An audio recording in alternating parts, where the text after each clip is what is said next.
Thank you for joining us for this webinar sponsored by the Salt Lake Chamber's Roadmap to Recovery Coalition. I'm Sterling Nielsen, President and CEO of Mountain America Credit Union and a member of the Roadmap to Recovery Coalition.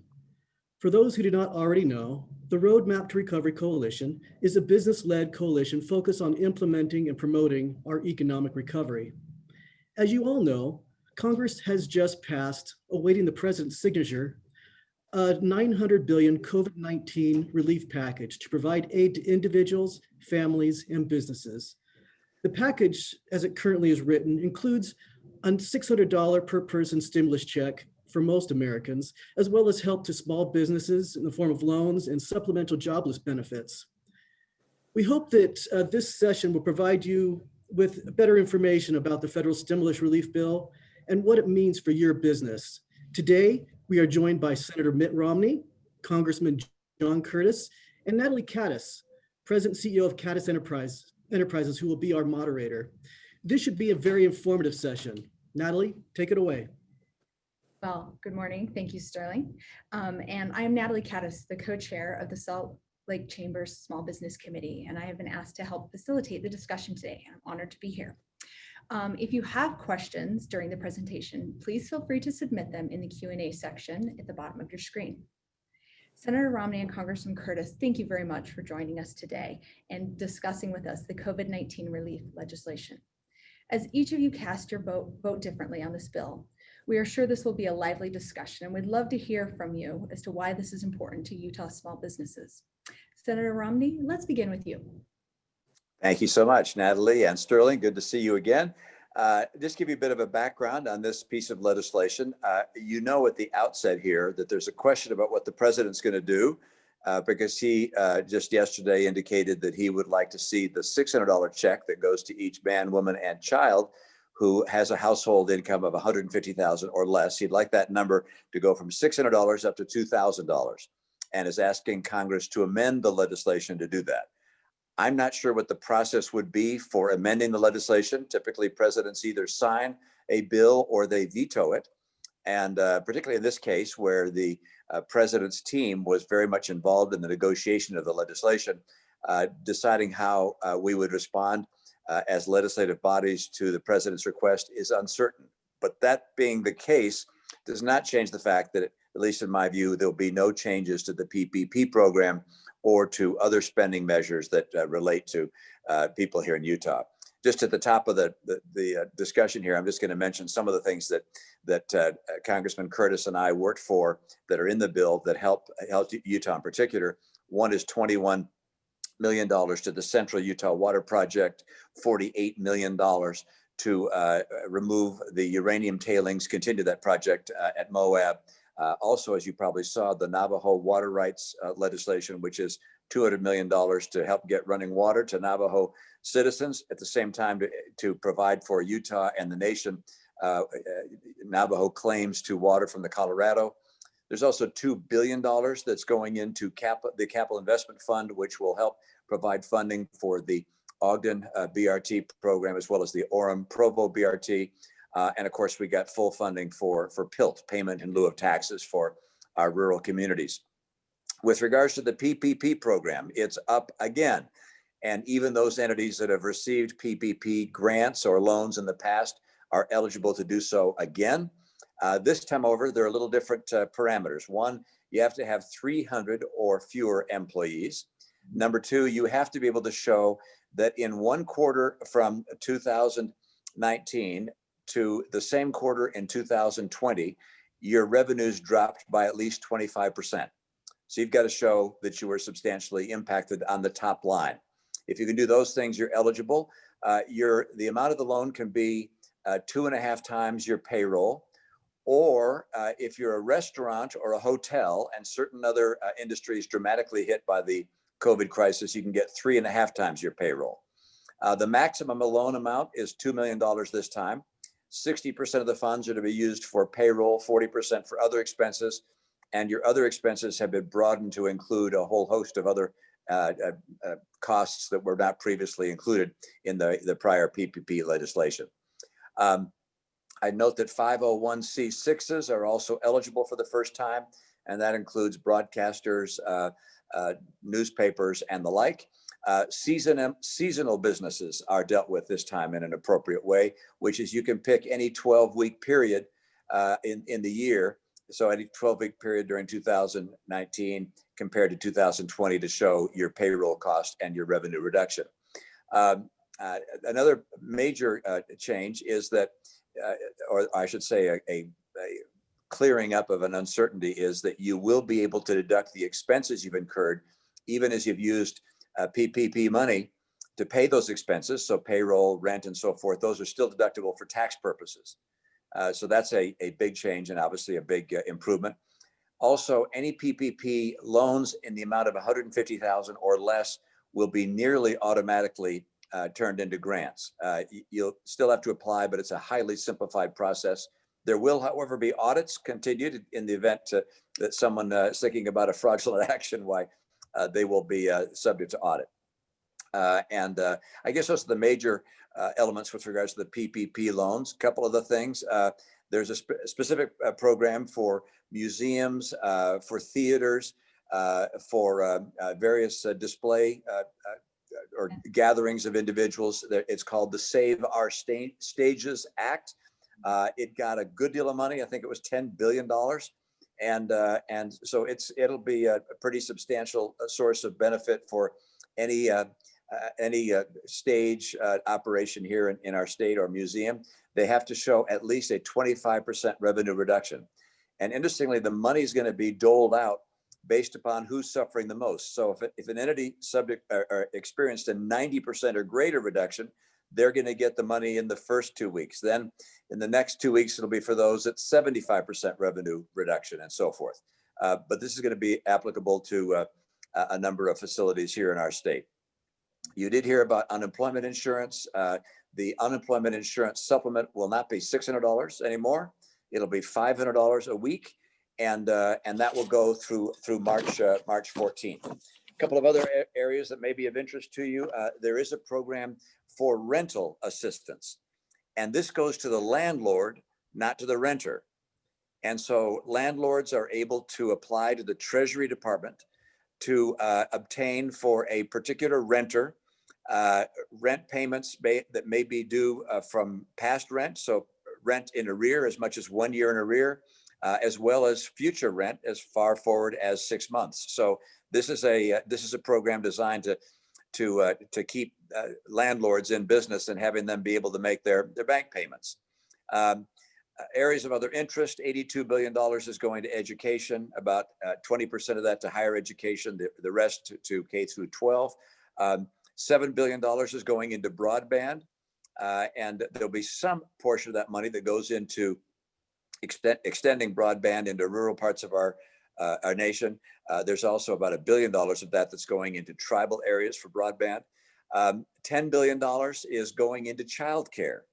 So any of you that have childcare facilities that are really struggling right now, this is a program designed to provide grants to childcare businesses to keep them in business and keep them from going out of business.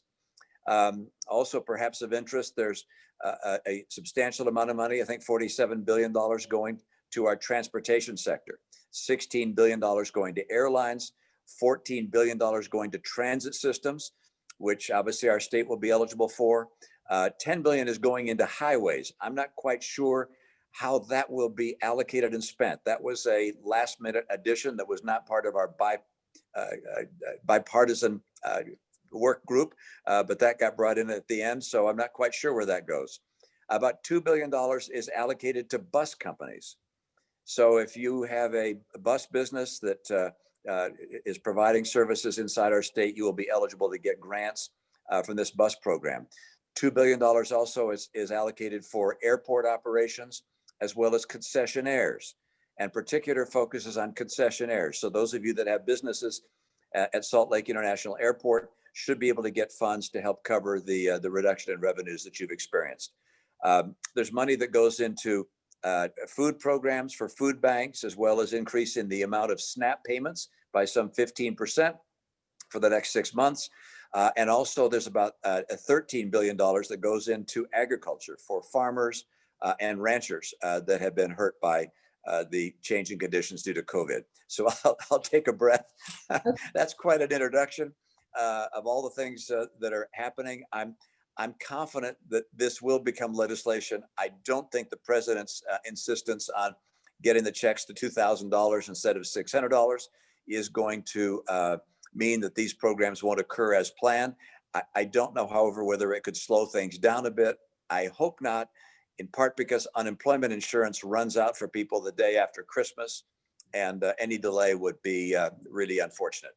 So with that, I'll turn to, I think, Congressman Kaddas, or back to you, Natalie. Are you going to take it over from here? Well, we are going to turn it over to Congressman Kaddas. So thank you for that recap. There's a lot of detail in this, so we're excited to get to some of these questions. So Congressman Kaddas, please give us your perspective.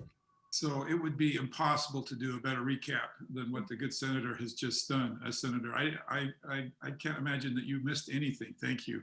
That was terrific. So I won't try to add too much to that other than perhaps one point of clarification. I think you said 500 for the unemployment, but is the number actually 300? Yes. If I said 500, I apologize. Yes, it's $300 per week, as opposed to the old $600. It's $300 per week through March 14th. Good. And the other thing, I think, Natalie, you mentioned how we came down differently on this, and I just want to be really clear. The senator did some amazing work on this COVID relief bill, and we absolutely are in harmony with the need to have supported and passed that bill. Unfortunately, Congress didn't give us that choice. It got wrapped into the broader appropriations, and that might be where we could have a little bit of discussion. But I just want to be clear: the work that Senator did in bringing the bipartisan group together to push this forward after months and months of stalemates really was astounding, and everybody should be really pleased with that work and that bill that got passed. Senator, thank you for your good work on that. And I just hope there's no question in anybody's minds my love and support of business, but let me just be a little bit more specific, especially small business. 97% of my district is actually small business. So I'm really pleased to be here with you and hope we can add some clarification to what was actually passed. Wonderful, thank you. And I want to just again reiterate that we're going to answer as many questions as we can. So if you have a question, please enter it into the chat, or excuse me, the Q&A function at the bottom of the screen. We have also invited a couple of extra guests here today to help us in answering those questions live as quickly as possible.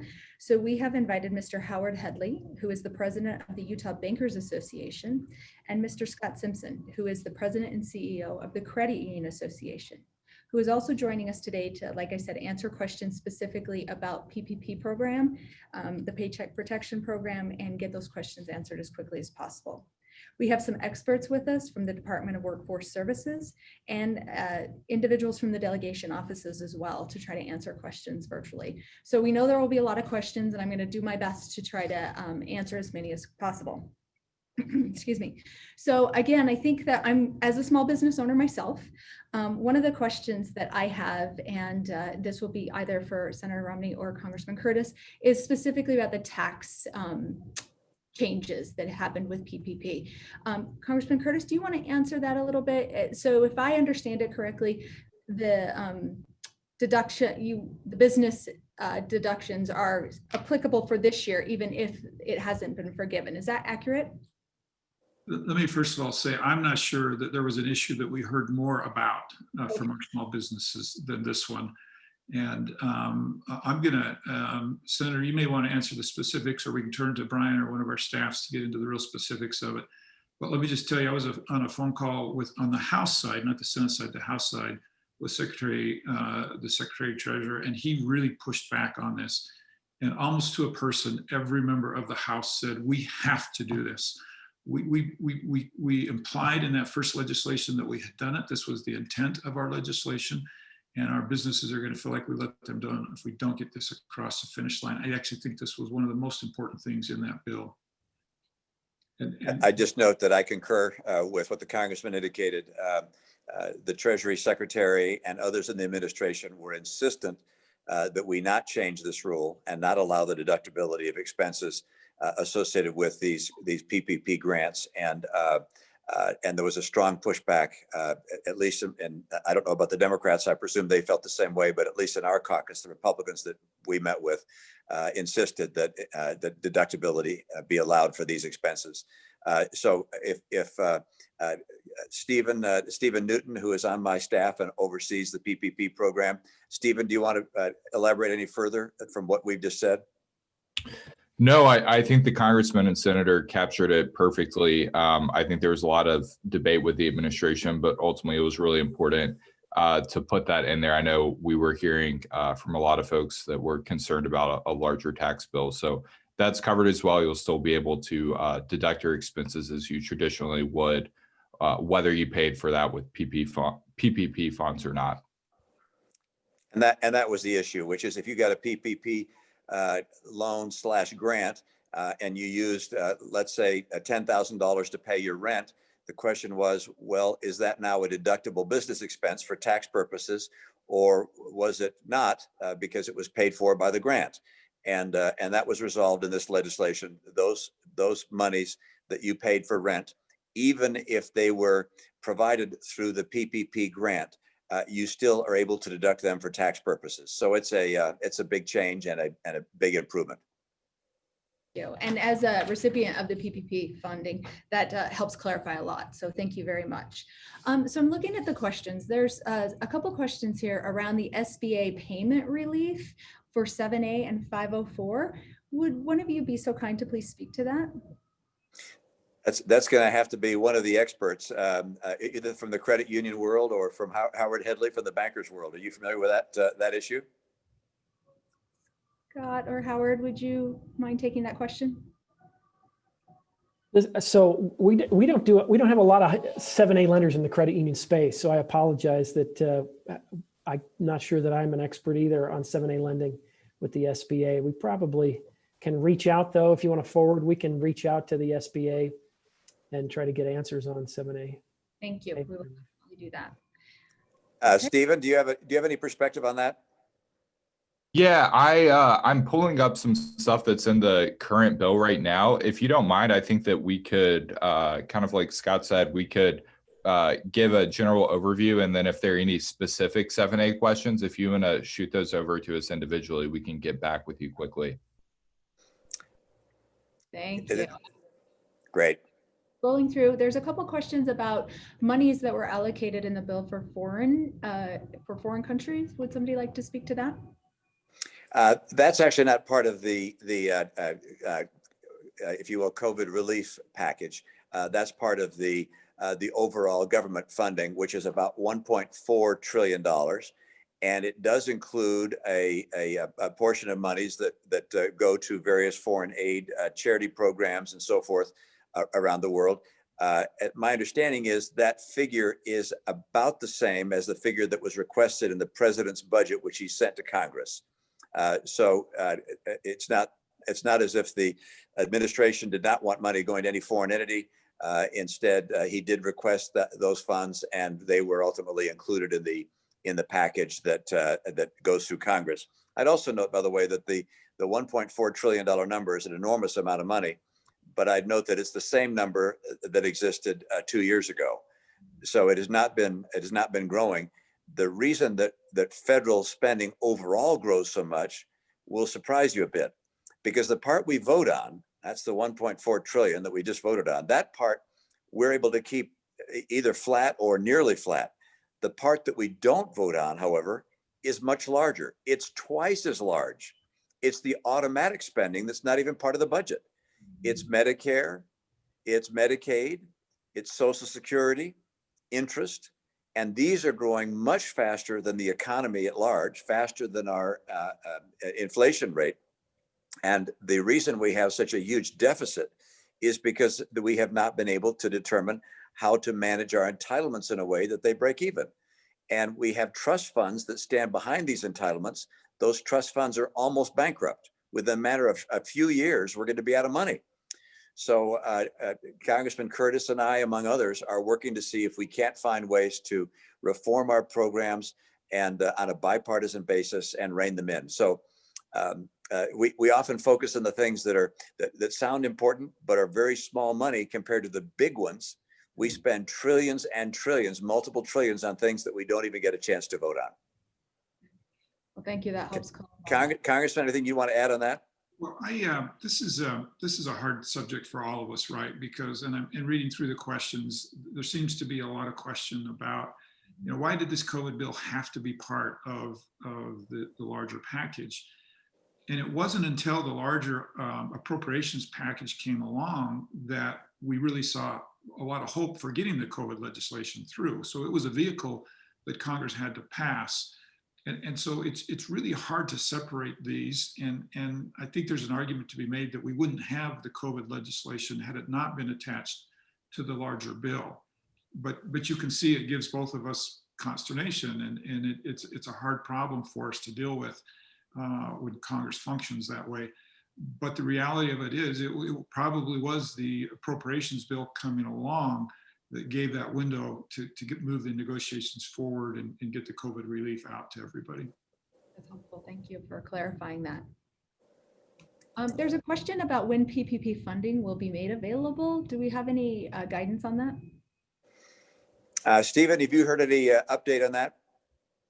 Yeah, I'll defer to Howard and Scott on that. I know the administration and Congress has tried to set a pretty optimistic timeline on that it may be available as soon as January, first week of January. I think banks are eagerly going to be awaiting, one, the bill getting signed, and then two, some agency guidelines. So I'll defer to them on that. But I'm hoping, I think we're pretty confident it should be a much faster process than it was the first go around, since a lot of the systems are already set up in place.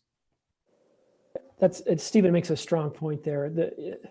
Those of you that were waiting through that painful process of onboarding, the initial PPP process, it was incredibly difficult. And I think if we could take a moment, and I know that I don't want to overplay this, but to sort of celebrate what happened here in Utah in particular at the beginning of this process. The banks and the credit unions, we got together very early and determined, sort of set a goal that we wanted to be we wanted to deploy a disproportionate share of the available funds to our economy relative to the rest of the country, because it was this race.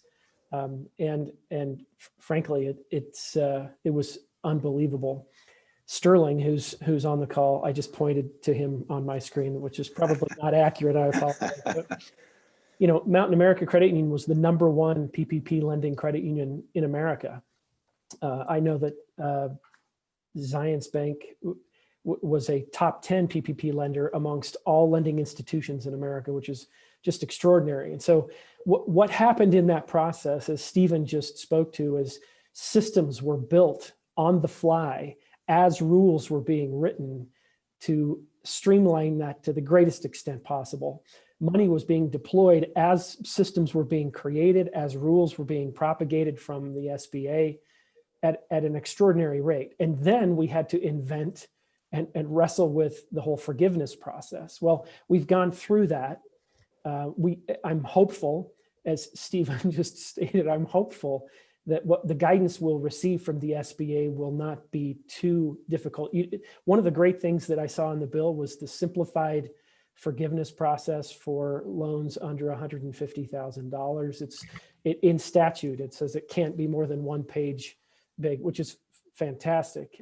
That's extraordinarily helpful. So I think we're ready. Sterling can speak to the willingness, but I suspect that the financial institutions are eager to be helpful, to deploy, again, a disproportionate share of the available funds in our economy. Natalie, can I think we just need to take a minute to celebrate what Scott's just talked about. In those dark days of COVID, Congress came together and in lightning speed put together a package for something that's never been done before, never been seen before, never been handled before. And we got some things wrong in that, and this bill tends to clean some of that up. But I think two things are remarkable: that the Congress was able to act and get it so close to accurate, and then the private business, banks and credit unions, were also able to act so quickly to get the relief out there in the time that we did to businesses. And You know, it's easy to list the things that could have been better about that bill, but it's remarkable if you think about really what happened in that early legislation and the way that it really got to so many people so quickly. And I think the Senator and I are both really proud that Utah did so well in getting a disproportionate amount of those funds to our small businesses. And that really is on the backs of our credit unions and banks' hard work to take the second part of that and actually get the money to all of our small businesses. Yes, I would agree with that. As a small business owner myself, I know a lot of other small business owners who that was a lifeline for us. And so very grateful for everyone working together to get that passed as quickly as we did. Thank you. There is another question about the PPP, and if I am eligible for round 2 of PPP funding, do I go back to the same lender? Is it the same process to qualify for? I know qualify isn't the right word, excuse me. You have to qualify for it, but is it the same process to get the funding? My understanding is it's the same process, but you don't have to go back to the same lender. However, I think it's most likely, unless you had a bad experience, that you'd want to go back to the same lender. They've dealt with you before. They know your qualifications and would be able to identify any changes that might be necessary. So I think in order for speed, you'd be wise to go back to the prior lender, but that's not required under the legislation. And Sterling, just a follow-up question to that. Then the credit union, Mountain America Credit Union, is ready and prepared to start taking those applications as soon as possible? As soon as we get the green light from the SBA, we are going to be issuing those loans, and we'll work nights, weekends. We'll make sure that the funds are out there as quickly as we can. Thank you. Wonderful. Okay, we were just going through some additional questions. I do want to specifically speak to, there's a lot of appreciation for Senator Romney and Congressman Kaddas for working diligently to bring this next COVID relief package to pass and hopefully to a law as soon as things get to that point. So just asking some additional questions. When do we anticipate stimulus checks to be available for citizens? The Treasury Secretary said that he expected them to be out in within the first 2 weeks of January. Again, people will need to have valid Social Security numbers, even for their children, to be able to get the checks. Now, this particular part of the legislation is the part which is right now in uncertainty, given the president's comments and about wanting to get $2,000 instead of $600. Make sure I get the right numbers here, instead of the $600 figure. And so I don't know what's going to happen on that front, and I just don't know what the procedural options the president would have. I saw that Speaker Pelosi said, "Fine, we'll call Congress back into session and vote on $2,000." I can assure you, our Democrat friends are very happy to spend additional funding. Let me note, however, that if we went to from $500 to $2,000 per person, that the additional borrowing would be almost up to $500 billion. And someone's got to pay for that. We can't just have free money. There's got to be taxation. We have to pay interest on the debt.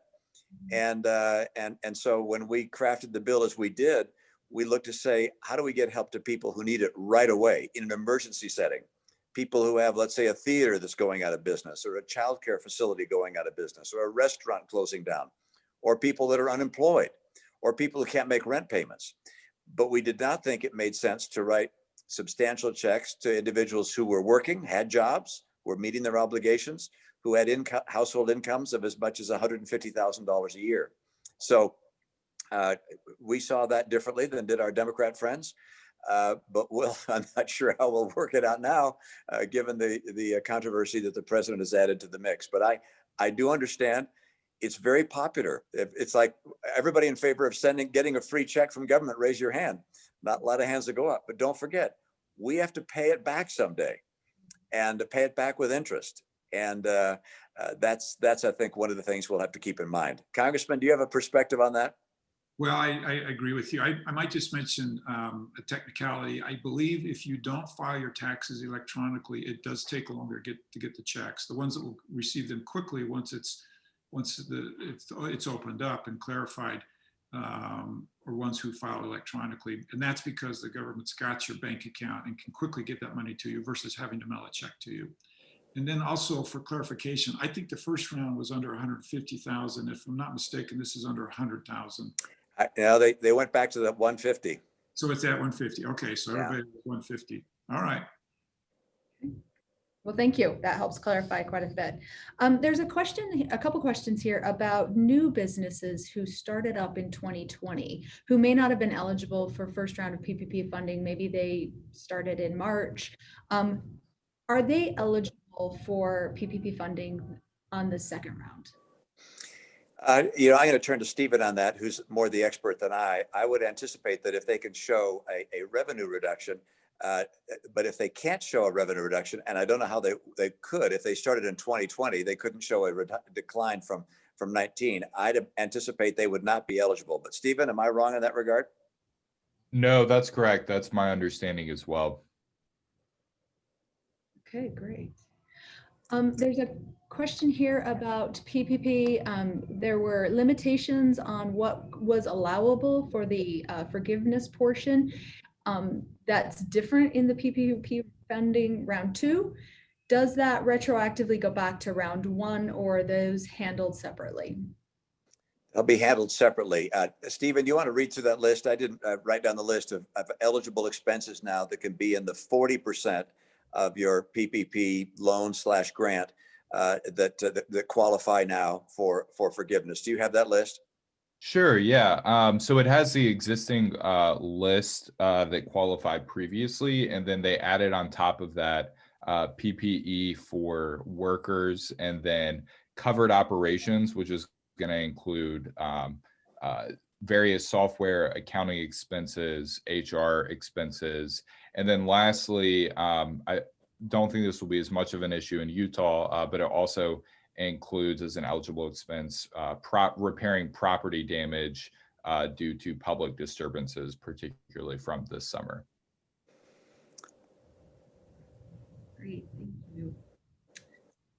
We have some additional questions about if I didn't apply for PPP in round 1, is there any preferential treatment for PPP funding round 2?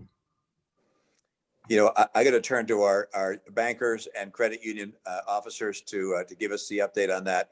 But I would not think there's any particular prioritization, not in the legislation at least. It's going to be first come, first serve at the various institutions. Get your application in. If you qualify, you'll get the loan / grant. Is that fair to say, Scott and Sterling and Howard?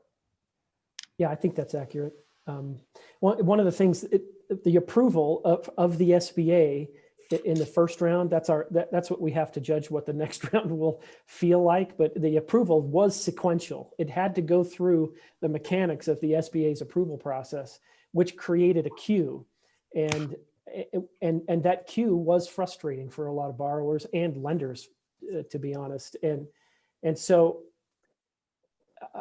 yeah, I don't know that there will be preferential treatment. What's important, and that came up in a previous question, is banks and credit unions have to go through a know your customer process. They have to know who you are. They'll have to verify, to the greatest extent possible, the documentation that's provided.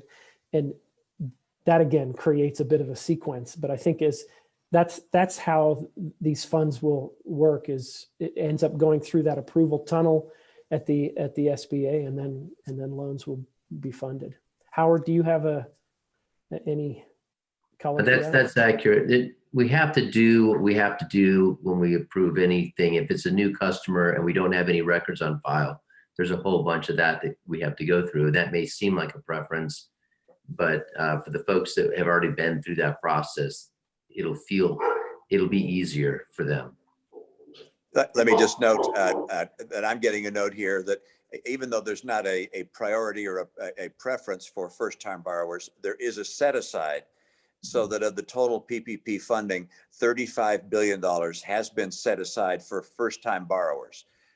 So if for some reason there's an overwhelming demand for PPP loans and all the PPP loans are not able to, or requests are not able to be fulfilled, that the people who are applying for the first time will have a special area if you will, within the legislation that they can turn to. It's a $35 billion pool that goes to those that are just borrowing for the first time. I would anticipate, by the way, and I guess this goes without saying, but I'll say it anyway, that there's a good shot that we will run out of the funding we've come up with for PPP. There'll be more demand for it than there is money. And it's about $285 billion, which is a large amount of money, but we could run out of that fund. And so it is going to be a matter of getting there first and getting your application in and getting the funds, because those that wait may find that the fund has been exhausted. It's conceivable that there'll be another program like this 3 or 4 months from now, but it's also conceivable that there will not be. It's very possible that 3 or 4 months from now, the majority in Congress or the president would say enough. So I'd move quickly. So advice to small business owners, start talking to your banking, start working on those relationships. Wonderful. Natalie, can I just weigh in on this question about the PPP for businesses that opened in 2020? That information is correct, but I'd also like to point out there are other provisions in the bill that would be helpful for them. That $10,000 grant, the EIDL grant, they're eligible for that, as well as the employee retention tax credit. So there are things in there for businesses that have opened this year. Okay, wonderful. And that's a great segue, because we had several questions about the disaster relief, the EIDL grant, and whether or not that grant would be forgiven, part of PPP. Can you speak to that, Congressman? Senator, you may know better than I do, but I think that was a grant, not a loan to begin with. Is that correct? The first portion of the EIDL loan is a grant, and that will not be counted against a PPP grant. So they're considered separately. And I'm going to turn to Stephen to be the expert on that. But my understanding is in the new legislation, it was made clear that the grant portion of your EIDL loan, the first $10,000, will not be deducted from what you can receive as a grant in your PPP loan. Is that fair, Stephen? Yes, sir, that's correct. And that's a change from if you originally took out an EIDL loan, they would have had you certified that that is going to count against your PPP forgiveness amount, but we have changed that in this bill. So that's changed both for your original PPP loan, and then if you apply for a second loan, that would apply as well. And this is really important. A lot of folks were disappointed, including some banks, when we filed for forgiveness and then discovered at that point that an EIDL grant had been made. It was netted out of the forgiveness. And so they were left with a $10,000 1% loan payable to the bank. And again, that was very disappointing for everybody. This bill is one of the most important things it does here is it clarifies that that is not going to happen. And people who've gone through the forgiveness process and received forgiveness and were left with a $10,000 loan to their bank, the SBA is going to come in after the fact and make that whole, and that loan will go away, kind of like we promised at the beginning. So thank you, Senator Romney and Congressman Kaddas for making that happen. That was a very important part of this bill. Yes, thank you. And Howard, then to follow up with that question, are there things that small business owners need to do for that? Go back to their lending institutions and talk about that, or will that be taken care of? I've read the provisions, and I think they intend for that to happen seamlessly. We've already filed all that. I believe that's something that the SBA will handle on the back end. They'll remit that money, and then they'll get a notice from their bank or credit union and say, we're good. Great. There's a few questions here around a business expense regarding mental health. Can you speak to that? Does an employer qualify mental health expenses for employees part of this COVID package? I don't have the answer to that, and we may need to get back to you and back to the person with that question, unless someone else on the line has the answer. There were some new expenses that qualify, but I'm trying to read that in terms of your question, and I'm not making that mental leap. I don't know, Scott. I don't think there's anything in there for that. Yeah, I haven't, beyond the typical healthcare premiums that were in the original provision. Okay. Wonderful. Okay, so we're just going to scan for some more questions. Great questions coming. So thank you for everybody's participation. While you're waiting for questions, I might come back to something that Congressman Curtis mentioned, which is, why is this COVID relief package tied to the federal budget? Why did they go through as one bill? And I can tell you that this is a question that I'm sure Congressman Curtis asks, and I ask of my colleagues. Over the years, what's happened more and more frequently is that instead of having individual bills brought forward, there used to be 12 appropriations bills on different parts of government that came through one at a time. And not only did they come through one at a time, so you could vote up or down each one of them, they were open for amendment. So you could propose changes and have people vote for the change you proposed. Now they don't come one at a time. We don't get the 12 votes. We get one vote at the end for the omnibus, all of them tied together. Secondly, there's no time for amendments. We get presented with this, if you will, on the eve of the end of the year, with the government poised to shut down if we don't pass it. So it is a process which is really broken, and makes it much harder for those that are elected to try and remove things that we think are inappropriate from the spending accounts. I can't tell you why it's happened that way, but I can tell you that there's a growing concern on the part of senators, and I'm sure it's true in Congress as well, to see if we can't return to a process that was more amenable to change as the process was in the past. I would note that those in leadership, meaning that the four leaders, two leaders in the House and the two leaders in the Senate, they may well like it the way it is, because it's an extraordinary amount of power to the four people who negotiate the deal at the very end. But those of us that are not one of those four people would like to see a much more open process with many more votes and opportunities for amendment. Is that a fair characterization of your point of view, Congressman? I'm laughing because I think there's a fair number of people on this Zoom call who could teach Congress a thing or two about budgeting. And they're right to be frustrated with us. Well, we won't get into that today because we have a lot of other questions to get to, but thank you for that clarification. There's a question here that I want to just go back to. We were talking about the EIDL loans. So EIDL loan was for specific disaster relief, and I don't know the acronym, so forgive me. But the question is, so is that the EIDL loan forgiven? Can you speak to that? That the EIDL loan isn't the forgiven part, is that correct? It's the grant portion. That's correct. The additional grant portion is forgiven, but the up to $10,000, but the loan itself remains a loan. And businesses, this is an emergency setting, and so these conditions do allow businesses to apply for an EIDL loan, but the grant portion is only the 10,000 portion. It is not the full amount of the loan. The rest of the loan must be repaid with interest. Okay, that's what I thought. I wanted to clarify. Thank you. There's a question about the 501c6 status and how they go about qualifying for that. Can you speak to that? Again, I'll turn to the experts, but these entities would apply for a PPP loan just like any other business entity. We clarified that newspapers, broadcasters, and so forth are able to make an application, and they are not excluded from the new PPP package. Stephen, would you add anything to that? Sure. I think the one exception I would make is that the 300 or fewer employees rule would still apply to a 501c6.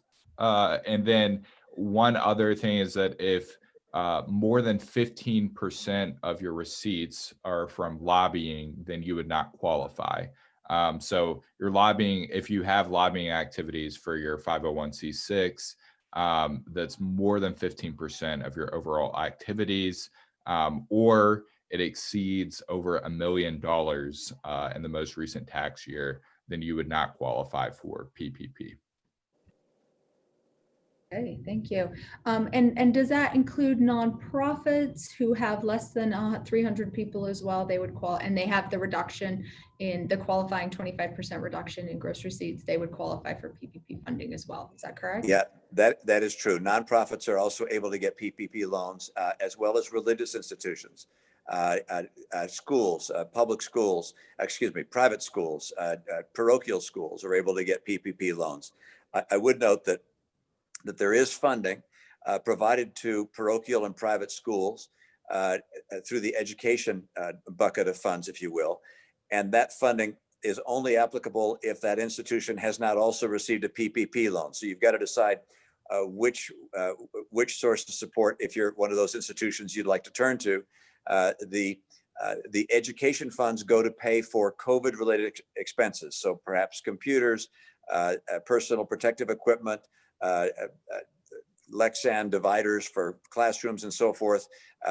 One can get those costs reimbursed through the education fund, but one cannot also at the same time get a PPP loan. So you've got to decide which of the two to go to.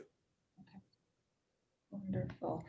Couple more questions about landlords of buildings. Do they qualify? They don't have a lot of employees, but they have expenses. Do they qualify for PPP loans? Landlords would apply for under the rental relief program and would be able to get funding for tenants that had not been able to make payments in the past or may not be able to make payments in the future, and they're able to get reimbursement for what would have been rental payment. So they apply directly to the Treasury as to whether they could get a PPP loan. If one is a landlord with a small building of, let's say, 10 tenants, you would not get a PPP loan.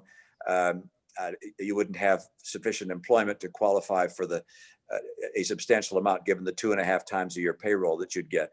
Now, but let's say you're a company, a rental company, and that's one where I would anticipate, let's say you're a rental company that has 50 employees, and if you had a reduction in your revenue of 25% or more in any particular quarter, conceivably you could apply, but I'm scratching my head as to how you would calculate your revenue. It would not be the rental payments. It would have to be just your fees received as the landlord business, if you will.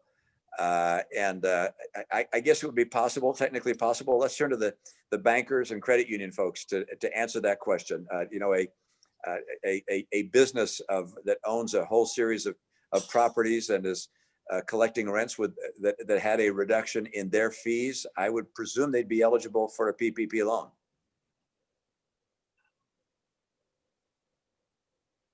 I would presume that as well, Senator. There are other programs as well in terms of rental assistance programs and payments that they may qualify for, but I don't believe that precludes them from participating in PPP. Yeah. I would think that the rental assistance program is where the landlords in our state are going to want to go. That's where some $45 billion was put aside. I think that's the number. Maybe I'm wrong. Let's see. Was it 45 or 25? I've got the number here. $20 million. Pardon? What's $20 million one way or another, right? Okay. All right. We got there. But I think that's going to be the better program for landlords, the rental assistance program through the Treasury. Okay, thank you. That's a good clarification. So there's a specific question around the contours of the program for PPP. With the president's changes that he has made last night, do we expect the PPP program specifically to change, or do we feel confident about that? I'm very confident the PPP program will remain as it has passed. That's been negotiated over some period of time. And the only element that I saw that the president wants us to reconsider is the amount of direct checks, stimulus checks, so to speak, that would be sent out, and whether there's a process for actually doing that, and whether the process will be taken up, I just don't know. But the PPP program will go forward. Now, if the president were to veto the entire legislation, I would anticipate that we would all rush back to Washington to potentially craft a new piece of legislation and get that signed into law. That could slow down the application of all these programs, but I doubt that's what the president would do. I understand when we passed the rule in the House, we actually passed a continuing resolution in anticipating a potential problem. And I don't know if Brian or somebody else knows, but that was either a week or 2 weeks, because that's something that we haven't really talked about. But this bond, without this bill, the government would have shut down. And so if the president vetoes it, we've got to be really careful that it doesn't push us into that shutdown mode. Yeah, Congressman, I can speak to that. If the president doesn't, if he vetoes the bill within 10 days, then the government could theoretically shut down after those 10 days expire. But like Senator Romney said, I think we're in a waiting pattern just to get a sense of where the White House is. But the shot clock is 10 days. So do I understand right that we're confused about where the president's at? Senator, this has never happened before. Well, what's unusual is that it was, I mean, the White House has been a negotiator in this entire process, and it was a give and take process. So the White House got some things they wanted.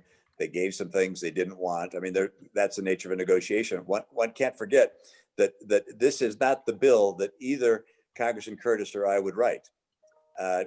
This is a bill that had to be a win both for Republicans and for Democrats, because the Democrats have the majority in the House and they have sufficient power to block anything that happens in the Senate, because we need their votes to pass anything in the Senate. So it has to be a win-win. And that means there's some things in it I don't like, that if they were up individually, I'd vote against. But of course, if they were up individually and we voted against them, they wouldn't pass the things we want. So it's the nature of a government process set up through our Constitution that requires two sides to come together. But if the president were to decide, despite having participated through his Treasury Secretary in the negotiations, that he wants to veto the bill, then we would obviously have to rush back to take action. And thank you for clarifying. Can we talk about, we have some time for maybe two more questions. And one of the questions that we're seeing a lot of is the Save Our Stages about live venues. Can you give us some more clarification on that, please? Well, if somebody's more expert in that than I, please proceed. But it is indication that if you have a facility that typically has live events, something like Tuacahn, for instance, Rose Wagner Theater, I mean, a number of different options. And if you had a reduction of 25% or more in revenue, you would be eligible to receive a grant. And those monies, as I mentioned earlier, come out first for those that had the biggest revenue reduction. And those that had a 90% or more revenue reduction would get funded within the first 2 weeks. Those that had 75% or more would get the next 2 weeks, and so forth. And it's designed for museums, live stages, theaters, and the like. Anybody else have more granularity than I provided there? That's one thing, and I think Stephen or Senator or Congressman, you could correct me if I missed this. The accommodations and food services industries as well have gotten a little slightly larger multiplier when calculating, because they've been disproportionately affected by this. And so that's not exactly aligned with that question, but I think it's similar. There have been some industries, obviously, that have been affected dramatically because they can't convene and gather their customers like they tend to. And so there are several provisions that have been specifically carved out for those industries. Yes, in the PPP loan program, if one is in the hospitality business or in the restaurant business, and you otherwise qualify, instead of getting a loan which is equal to 2.5 times your payroll expense, you can get a loan of 3.5 times your payroll expense. And that was a special, if you will, provision for those industries which have been most dramatically impacted and which are closing across the country. We don't want you to close. We want you to be able to stay in business. Wonderful. Well, that helps us quite a bit. And I know that we have run out of time. There's still a lot of questions to be answered. So if your question did not get answered, our intentions are to use this as a building block to develop a frequently asked questions platform. So we will be sending that out to those who are in attendance. So Senator Romney, Congressman Kaddas, thank you very much for your time today and helping us clarify. There's a lot in this bill, and we're excited about how it's helping small businesses across the state of Utah. So thank you very much. I'm going to turn it back to you, Sterling. Well, thank you again for joining us today. As a reminder, this webinar was sponsored by the Salt Lake Chamber's Roadmap to Recovery Coalition. If you'd like to learn more about or get involved, you can visit at slcchamber.com. Thanks, everyone, and have a great day.